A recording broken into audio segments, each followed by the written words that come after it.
जय हिंद दोस्तों, स्वागत है आप सभी का इस चैनल पे। दोस्तों, देश भर के लाखों लाख केंद्रीय कर्मचारी 65 लाख पेंशन धारकों की सैलरी, पेंशन, एरियर, महंगाई भत्ते, 8वें केंद्रीय वेतन आयोग, 18 माह एरियर के साथ ही साथ अन्य महत्वपूर्ण खबरें भी निकलकर सामने आ चुकी हैं। सभी केंद्रीय कर्मचारी 65 लाख पेंशन धारकों के लिए कार्मिक मंत्रालय और वित्त मंत्रालय से महत्वपूर्ण दिशा निर्देश भी जारी किए गए हैं। सभी केंद्रीय कर्मचारी पेंशन धारकों के लिए जानना बेहद ही जरूरी है। दोस्तों, आज का वीडियो काफी महत्वपूर्ण रहने वाला है, इसीलिए वीडियो को शुरू से लेकर अंत तक जरूर देखिएगा। वीडियो शुरू करें, आपको जानकारी प्रोवाइड करें उससे पहले एक छोटी सी गुजारिश है, वीडियो को लाइक और नीचे ब्लैक कलर के बटन को दबाकर चैनल को जरूर सब्सक्राइब करके रखें, क्योंकि दोस्तों यही चैनल एकमात्र है जो आपको सरकारी कर्मचारी, पेंशन धारक, भूतपूर्व सैनिक, भूतपूर्व जवानों के रिगार्डिंग सभी खबरें सही, सटीक व तथ्यों पर आधारित देता है। तो चलिए दोस्तों, ऐसे में आप सभी का ज्यादा समय न लेते हुए आज की सभी प्रमुख खबरों को विस्तार पूर्वक जान लेते हैं। सबसे पहले बात करते हैं जुलाई महीने की पेंशन को लेकर। जुलाई पेंशन का एडवांस एसएमएस। कई स्पर्श पेंशनर लगातार पूछ रहे हैं कि जून महीने की तरह इस बार भी जुलाई पेंशन का एडवांस एसएमएस आएगा या नहीं आएगा। दोस्तों, जून महीने में कुछ तकनीकी कारणों की वजह से कई पेंशनर को एडवांस एसएमएस नहीं मिला था, लेकिन उनकी पेंशन समय पर उनके खाते में जमा कर दी गई थी। इसलिए अगर इस बार भी आपके मोबाइल पर एडवांस मैसेज नहीं आता है तो घबराने की बिल्कुल भी जरूरत नहीं है। एसएमएस सिर्फ सूचना देने के लिए होता है, पेंशन रोकने के लिए नहीं। यदि सब कुछ सामान्य रहता है तो जुलाई महीने का एडवांस एसएमएस 20 जुलाई के बाद किसी भी दिन आपको देखने को मिल सकता है। कुछ लोगों को पहले मिलेगा, कुछ को बाद में मिलेगा, लेकिन दोस्तों पेंशन सभी के खाते में समय पर जमा कर दी जाएगी। लेकिन इसके लिए जरूरी है कि आपका लाइफ सर्टिफिकेट स्पर्श पोर्टल पर अपडेट हो, आपका पेंडिंग में ना बना हुआ हो, तो आपकी पेंशन निर्धारित तिथि पर आपकी जमा करके दे दी जाएगी। अब चलिए दोस्तों, अगली बड़ी इंफॉर्मेशन की चर्चा कर लेते हैं। पीएमआर पेंशनर के लिए बड़ी खबर। अब बात करते हैं उन पीएमआर पेंशनर को जो 1 जुलाई 2014 के बाद समय से पहले सेवानिवृत्त हुए हैं। ऐसे कई पेंशनर को अभी तक 1 रैंक 1 पेंशन यानी ओआरओपी का लाभ नहीं मिल पाया है। दोस्तों, आपकी जानकारी के लिए बता दें कि ओआरओपी 1, ओआरओपी 2, ओआरओपी 3 का लाभ भी इन सभी मामलों में पूरी तरीके से लागू नहीं हुआ है। हालांकि कई मामलों में न्यायालय ने फैसले दिए हैं, लेकिन सरकार की ओर से अंतिम आदेश जारी नहीं किया गया है। इसलिए फिलहाल इन पेंशनर को ओआरओपी का लाभ मिलने की संभावना तब तक नहीं बनती जब तक कि केंद्र सरकार की ओर से आधिकारिक आदेश जारी नहीं कर दिया जाता है। लेकिन एक अच्छी खबर यह भी है कि 8वें वेतन आयोग की सिफारिशें लागू होने पर यदि सरकार उन्हें स्वीकार करती है तो पीएमआर पेंशनर और रिजर्व पेंशनर दोनों को पेंशन में संशोधन होने की संभावना रहेगी। इसलिए जिन लोगों को अभी तक ओआरओपी का लाभ नहीं मिला है उन्हें भी 8वें वेतन आयोग में राहत मिलने की उम्मीद बनी हुई है।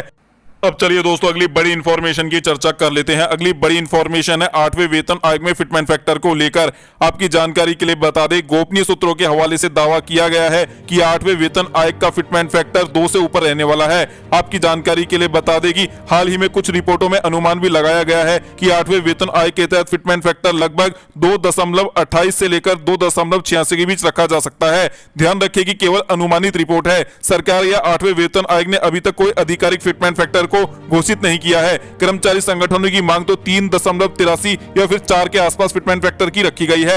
यदि भविष्य में फिटमेंट फैक्टर 2 या इससे अधिक लागू किया जाता है तो भी केंद्रीय कर्मचारी पेंशन धारकों को वर्तमान बेसिक की तुलना में काफी बड़ा फायदा देखने को मिलेगा। रिपोर्ट के अनुसार न्यूनतम मूल वेतन में बड़ी वृद्धि की संभावना बनी हुई है। न्यूनतम पेंशन में भी अच्छी खासी बढ़ोतरी देखी जाएगी। लगभग 50 लाख केंद्रीय कर्मचारी, लगभग 69 लाख पेंशनर को सीधे तौर पर इसका बड़ा फायदा मिलेगा। तो ऐसे में सबसे बड़ा सवाल यही बना हुआ है कि 8वां वेतन आयोग आखिरकार लागू कब किया जाएगा।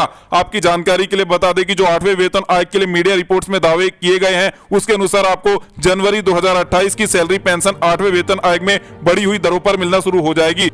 दोस्तों, ऐसे में 2028 के जनवरी महीने से यदि आपको सैलरी पेंशन मिलती है तो आपको पूरे 24 महीने का एरियर का भुगतान भी करके दिया जाएगा। क्योंकि आपकी जानकारी के लिए बता दें कि 8वें वेतन आयोग की प्रभावी तिथि मानी जाएगी 1 जनवरी 2026। तो ऐसे में साल 2026 के पूरे 12 महीने और साल 2027 के पूरे 12 महीने, तो ऐसे में आपको पूरे 24 महीने का 8वें वेतन आयोग के अनुसार आपकी जितनी सैलरी पेंशन में बढ़ोतरी होगी उसके हिसाब से आपको एरियर का भुगतान करके दिया जाएगा। वहीं पर केंद्रीय कर्मचारी पेंशन धारकों के लिए जो बड़ी अपडेट निकलकर सामने आई है उसके अनुसार केंद्रीय कर्मचारी पेंशन धारकों को जुलाई 2026 से सैलरी पेंशन में बंपर बढ़ोतरी का फायदा देखने को मिलेगा। आपकी जानकारी के लिए बता दें कि केंद्रीय कर्मचारी पेंशन धारकों को फिलहाल में 58% डीएडीआर के साथ सैलरी और पेंशन का भुगतान देखने को मिल रहा है। लेकिन केंद्र सरकार हर 6 महीने बाद महंगाई भत्ते और महंगाई राहत के आंकड़ों में संशोधन करती है। तो 1 जुलाई 2026 से आपका महंगाई भत्ता, महंगाई राहत कितने प्रतिशत बढ़ने वाला है, चलिए जान लेते हैं। आपकी जानकारी के लिए बता दें कि महंगाई भत्ता और महंगाई राहत कितने प्रतिशत बढ़ेगा, ये पिछले 6 महीनों के उपभोक्ता मूल्य सूचकांक के आंकड़ों पर निर्भर करता है। तो ऐसे में जनवरी, फरवरी, मार्च, अप्रैल, मई, जून कुल मिलाकर 5 महीनों के उपभोक्ता मूल्य सूचकांक के आंकड़े निकलकर सामने आ चुके हैं। अभी केवल जुलाई महीने के आंकड़े आना बाकी है। जैसे ही जुलाई महीने के आंकड़े जारी किए जाएंगे तो क्लियर हो जाएगा कि आपका महंगाई भत्ता, महंगाई राहत 1 जुलाई 2026 से कितना प्रतिशत बढ़ने वाला है। आपकी जानकारी के लिए बता दें, इस बार जो आंकड़े आए हैं विशेषज्ञों की रिपोर्ट के अनुसार महंगाई भत्ता, महंगाई राहत कम से कम आपका 3% बढ़ेगा और जुलाई महीने के आंकड़ों पर निर्भर करेगा कि महंगाई भत्ता, महंगाई राहत 4% बढ़ेगा या नहीं बढ़ेगा। लेकिन 3% बढ़ना कंफर्म है, 4% की भी उम्मीद की जा सकती है। तो ऐसे में कर्मचारी पेंशन धारकों के लिए 1 जुलाई 2026 से महंगाई भत्ता, महंगाई राहत 58% से बढ़कर 62% या 61% पहुंच सकता है। तो ऐसे में केंद्रीय कर्मचारी पेंशन धारकों को इस बढ़े हुए महंगाई भत्ते, महंगाई राहत के साथ सैलरी पेंशन का भुगतान किया जाएगा। तो दोस्तों यहाँ पर सबसे बड़ा सवाल, इस बढ़े हुए डीए-डीआर का हमें सैलरी पेंशन में असर किस महीने से देखने को मिलेगा? जुलाई महीने से ही सैलरी पेंशन में असर देखने को मिलेगा। हालांकि केंद्र सरकार कैबिनेट बैठक की मंजूरी के बाद इससे आपकी सैलरी पेंशन में जोड़कर आपके खाते में भुगतान शुरू करती है। आपकी जानकारी के लिए बता दें कि जुलाई महीने में बढ़ने वाला महंगाई भत्ता, महंगाई राहत केंद्र सरकार हर साल अक्टूबर महीने में ऐलान करती है और आपको अक्टूबर महीने की सैलरी पेंशन बढ़े हुए डीए-डीआर के साथ भुगतान करके दी जाती है और पिछले 2-3 महीने का एरियर का भुगतान भी एक मुश्त कर दिया जाता है। तो अब चलिए दोस्तों अगली बड़ी इंफॉर्मेशन की चर्चा कर लेते हैं। दोस्तों अगली बड़ी जानकारी निकलकर सामने आई है आपके 8वें केंद्रीय वेतन आयोग को लेकर। दोस्तों 8वें केंद्रीय वेतन आयोग से जुड़ी काफी अहम जानकारी निकलकर सामने आई है, जो कि पेंशन धारकों के लिए अच्छी खबर साबित हो सकती है। आने वाले 8वें वेतन आयोग में कुछ अहम बदलाव देखने को मिल सकते हैं। गोपनीय सूत्रों ने दावा किया है कि 8वें वेतन आयोग में पेंशन धारकों के लिए पेंशन को बढ़ाया जा सकता है, बेसिक पेंशन में बड़ी बढ़ोतरी की जा सकती है, फिटमेंट फैक्टर को बढ़ाया जा सकता है, पेंशन को टैक्स फ्री किया जा सकता है, साथ ही साथ आपके फिक्स्ड मेडिकल अलाउंस को 1000 रुपए से बढ़ाकर 3000 या फिर 4000 रुपए के बीच में रखा जा सकता है। इसी के साथ साथ जो मांग की गई है कम्यूटेशन रिकवरी अवधि को कम करने को लेकर, उस पर भी गहनता से विचार किया जा सकता है। सूत्रों के हवाले से खबर है कि पेंशन धारकों के लिए 8वें वेतन आयोग में कुछ बड़ा अच्छा होने वाला है। तो ऐसे में उम्मीद की जा सकती है कि 8वें वेतन आयोग की कमेटी जब अपनी रिपोर्ट केंद्र सरकार को सौंपेगी, उसमें ही आपके सामने